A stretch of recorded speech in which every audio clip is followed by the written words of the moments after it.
আসসালামু আলাইকুম। আমি professor doctor A K M. Mustafa Hossain, সাবেক পরিচালক, জাতীয় বক্ষব্যাধি ইনস্টিটিউট ও হাসপাতাল মহাখালী, ঢাকা। আমি আপনাদেরকে ফুসফুসের টিবি বা লাংস টিবির সম্বন্ধে কয়েকটি কথা বলবো আজকে। আপনারা বাজারে যান, ট্রেনে, বাসে, প্লেনে জার্নি করেন বা সভা সমাবেশে যান, মিটিংয়ে যান বা অনেক ধর্মীয় উপাসনায় যান, যেখানে অনেক ক্লাউড, অনেক সমাগম হয়, সেসব জায়গাতে যান। পাশে কোনো লোক যদি আপনার টিবি, ফুসফুসের টিবি ওপেন কেস হয়, পাশে যে কোনো লোকটার যদি open case of TB, open case of TB ওটাকে বলা হয় যার যে হাসি কাশির সাথে টিবির জীবাণু বের হয়। সে যদি আপনার মুখের উপর একটা হাসি দিল বা কাশি দিল, তখন ওই ড্রপলেট ইনফেকশন আপনার ফুসফুসে গিয়ে, নাকের মাধ্যমে আপনার ফুসফুসে গিয়ে প্রবেশ করলো। ফুসফুসে যাওয়ার পর সেটা এই টিবির জীবাণু আপনার ফুসফুসে গিয়ে অ্যালভেওলাতে গিয়ে সেখানে গিয়ে জমা হয়ে টিবি রিয়াকশান সৃষ্টি করলো এবং টিবি হলো। এবং তাই বলে সবার কিন্তু টিবি হয় না। এই টিবির জীবাণুটা যখন ফুসফুসের ভিতর প্রবেশ করলো, তার মধ্যে যাদের রোগ প্রতিরোধক ক্ষমতা বেশি আছে, যাদের ইমিউনিটি খুব বেশি আছে, তাদের টিবি হবে না। এটা অটোমেটিক্যালি ধ্বংস হয়ে যাবে, আর টিবির জীবাণুটা অটোমেটিক মরে যাবে। আর যাদের রোগ প্রতিরোধক ক্ষমতা কম বা যারা দুর্বল ব্যক্তি, তাদের লাঞ্জের ভিতর এটা আস্তে আস্তে প্লেয়ার আপ করবে, আস্তে আস্তে বড় হতে থাকবে, পরে এটার থেকে প্রলিপারেট হয়ে পুরো লাঞ্জে ছড়াই যাবে এবং ফুসফুসের টিবি হবে। এবং ফুসফুসের টিবি যে হয়েছে সেটা বুঝবেন কীভাবে? সেটা তো মনে করেন অনেক দিন থেকে দেখবেন যে কাশি হইতেছে, কারো কখনো হালকা কাশি, কখনো একটু বেশি কাশি, কখনো অনেক বেশি কাশি। কাশিটা সাধারণত শুকনা কাশি বেশি হয় এবং সবসময় এটাকে বলা হয়, এই কাশির জন্য অনেকে মনে করে তার ক্রনিক ব্রঙ্কাইটিস হয়েছে, বা অনেকে মনে করে আমার অ্যাজমা হয়েছে, ক্রনিক ব্রঙ্কাইটিস চিকিৎসা নিয়ে থাকেন, বা অনেকে অ্যাজমা চিকিৎসা নিয়ে থাকেন, তারপরেও এটা ভালো হয় না। কিন্তু আসলে তার এই কাশিটার কারণটা হলো এই টিবি বা যক্ষ্মা। বাংলাতে বলা হয় যক্ষ্মা, ইংলিশে বলে টিবি। টিবি মানে টিউবারকুলোসিস, পালমোনারি টিউবারকুলোসিস। এবং আরেকটা হলো সেকেন্ডলি, যখন এই বুকে যক্ষ্মা যখন হবে, তখন জ্বর হতে থাকবে। বিশেষত জ্বরটা অল্প অল্প জ্বর, শেষ রাতে জ্বরটা হবে, শেষ রাতে এবং বিকালে এবং রাতের দিকে জ্বরটা বেশি হবে। অনেক সময় সোয়েটিং হবে, জ্বর হয়ে ঘাম আসবে, প্রত্যেকদিনে জ্বর হয়ে ঘাম আসবে।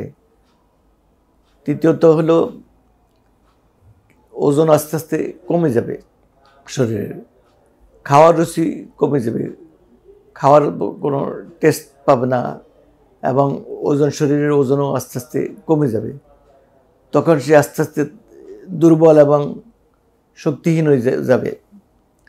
এখন এই ফুসফুসের টিবির জন্য আপনি কোনো ভালো পালমোনোলজিস্ট বা বক্ষব্যাধি বিশেষজ্ঞের কাছে যদি যান, তাহলে উনি আপনার যদি কফটা পরীক্ষা করে, তাহলে ফুসফুসের টিবিটা নির্ণয় করতে পারবেন। এক নম্বর কফের স্পুটাম পরে এফবি বলা হয়।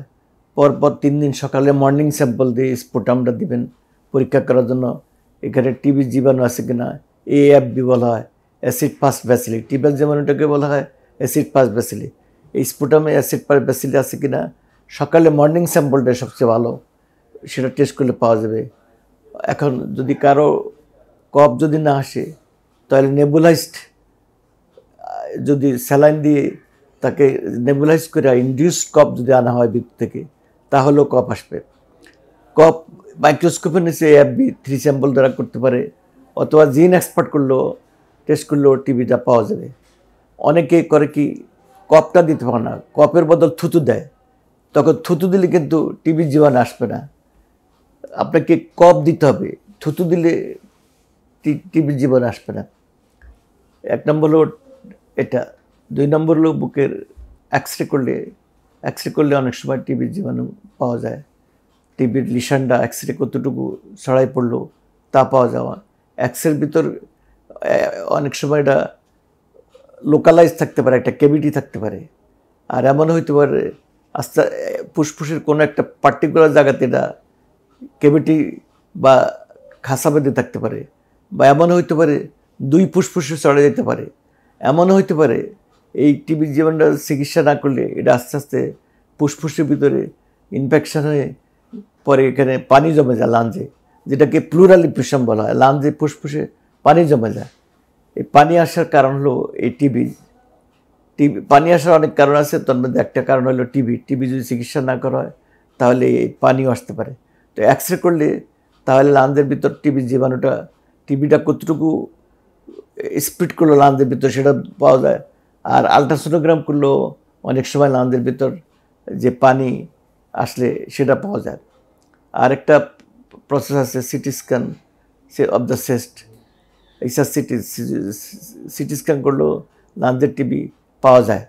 এখন এই টিবির এই যে ফুসফুসের যে টিবি, এটা চিকিৎসার জন্য আপনাকে সঠিক সময়ে সঠিক চিকিৎসকের কাছে যেতে হবে। আপনাকে অনেকে করে কি আয়ুর্বেদিক, হোমিওপ্যাথিও এই জাতীয় ওষুধ খায় অনেক দিন যাবত টিবির চিকিৎসার জন্য। আয়ুর্বেদিক ওষুধ, হোমিওপ্যাথিক ওষুধ টিবির চিকিৎসা কোনো কাজ হবে না। টিবির জন্য তো স্পেসিফিক যে ড্রাগগুলো আছে, স্ট্রেপ্টোমাইসিন, রিপাম্পিসিন, আইসোনিয়াজাইড, ইথাম্বুটাল, পাইরিজিনামাইড, এগুলো নির্দিষ্ট পরিমাণে নির্দিষ্ট ডোজে নির্দিষ্ট সময়ে খেতে হবে এবং সঠিক সময়ে সঠিকভাবে খেলে তাহলে টিবি সম্পূর্ণ চিকিৎসা হয়। আগে বলা হয়তো যার হয়েছে যক্ষা, এখন বলা হয়েছে যার হয়েছে যক্ষা তার আছে রক্ষা। আগে বলা হয়তো যার হয়েছে যক্ষা তার নাই রক্ষা, আর এখন বলে যার হয়েছে যক্ষা তার আছে রক্ষা।